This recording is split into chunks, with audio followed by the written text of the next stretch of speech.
I've been trying to do this for about 3 years. It's hard for somebody to get up on the camera and talk about the things I need to talk about for fear of being not taken seriously, maybe, I guess.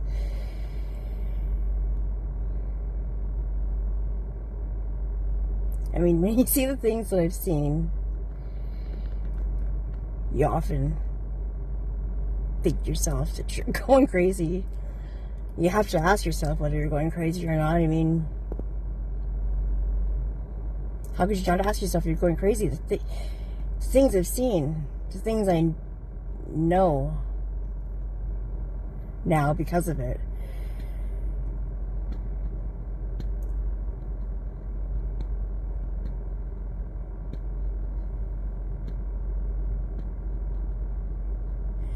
I learned today that this is called a Kundalini awakening.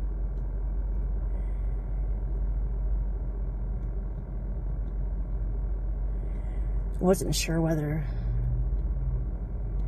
it was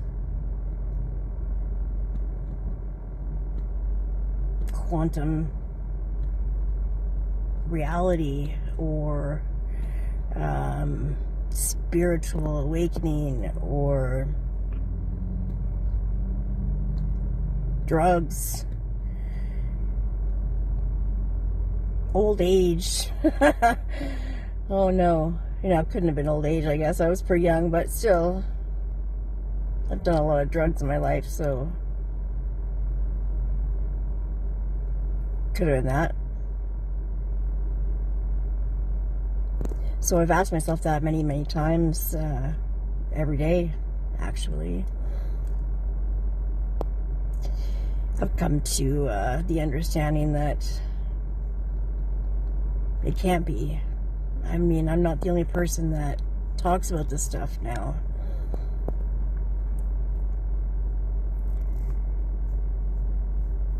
The first time it happened, I saw many things. Well, the first time I recognized that it happened. Anyways, I'm sure it's happened many more times than that, but the first time I recognized it happening, it was really profound, and I saw many, many things, probably things I shouldn't share online. Some of them, maybe not yet, I'm not comfortable. They're pretty profound. And when I came, the next day and, for months after, I would write it down, trying to make sense of it all. What was I seeing? What was I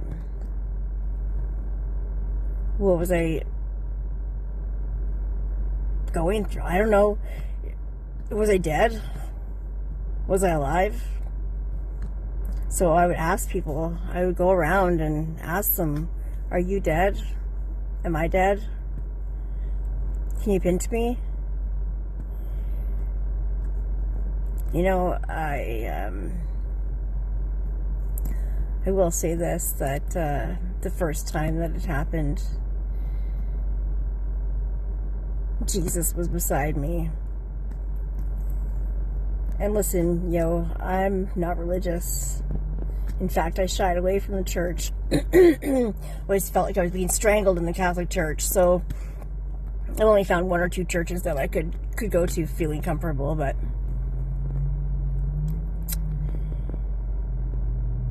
Jesus was beside me. Whether or not that's a hallucination or not, but why would my mind bring me Jesus? That's strange, don't you think? So these are things that, I started to question. I learned the answer to every question I've ever asked. That night, I understood that I could spend eternity doing whatever I wanted. I could spend eternity doing drugs like I was doing. I could keep overdosing because I realized at that time that I had died of a drug overdose, and I remember asking where my family was, and my boyfriend who was there, who was having these conversations with me, said, no one's mad at you. You can go if you want to, but if you want to stay, I'll stay here with you forever.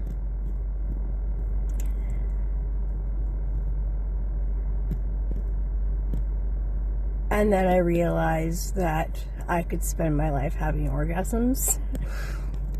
The rest of my life, eternity is how it was placed. I could spend eternity doing this. This is how I recognize what I was being told, I guess.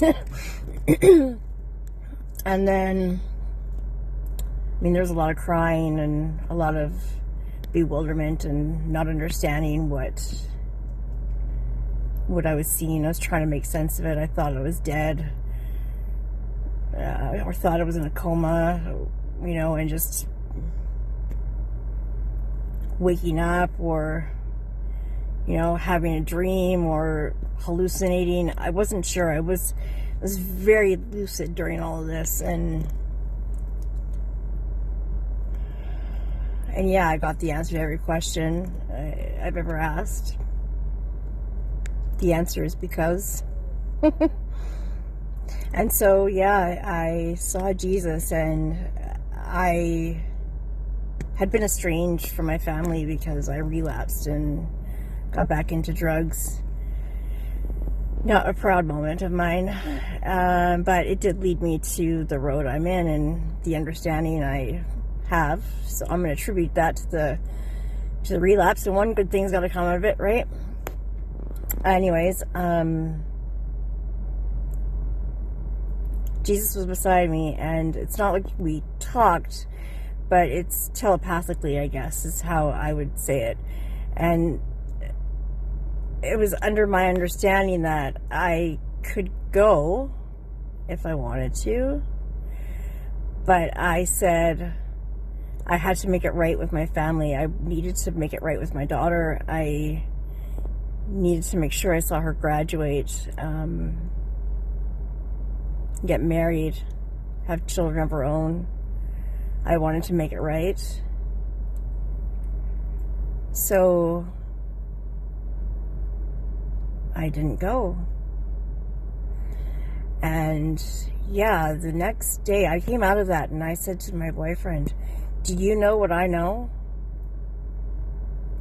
Like, do you know what I know? I was so excited. I mean, I had the meaning of life. I'm going to be a millionaire, I said.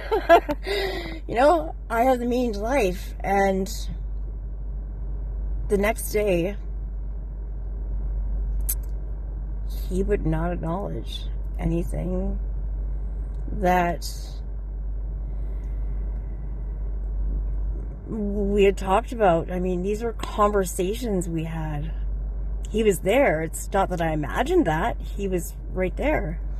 But he would not talk to me about it. I guess I figured it out. Yeah, I guess I had to have figured it out. Sorry, I'm rambling. But yeah, I came out of that, and I would write down, try to make sense of what I saw. I mean, I realized that I had died of a drug overdose, and my family wasn't around me, and I was leaving, and my kid didn't know that I loved her, and that I was sorry. She didn't know that. And yeah, it was really, really, really upsetting, and I remember crying. I was bawling my eyes out, and I remember talking to my boyfriend about it, and I had asked him how long had I been that way. Because just this like whoosh took over my body, and I was suddenly in the place I was, but not. I know that makes no sense, but I was in the basement, but the air was different. It felt like I was somewhere else, and I just was looking around at everything and trying to figure out what the hell. And I said to him, because I had this realization that I was like, I must be in a coma or dead. I don't know, something. It felt like I was in a coma. And I said, how long have I been like this? And he answered, he said, since August. And I had some kind of an episode in August, later story for that, if you want to hear it.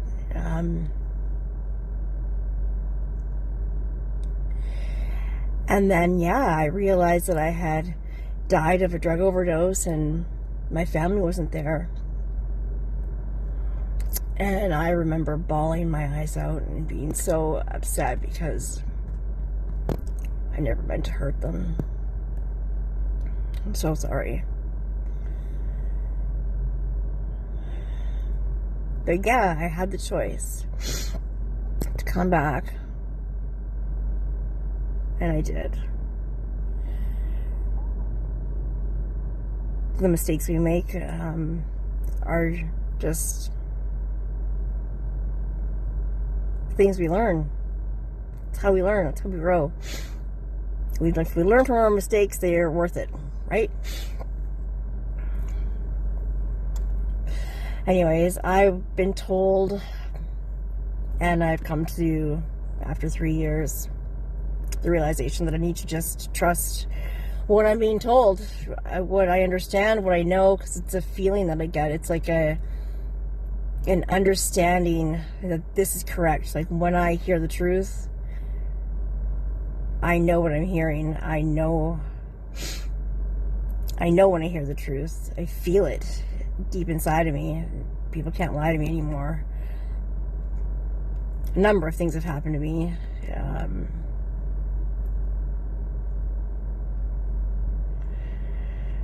A number of amazing things, a number of very, very scary things. So, because I recognize that other people are going through this, you're not alone. I'm so grateful I'm not alone.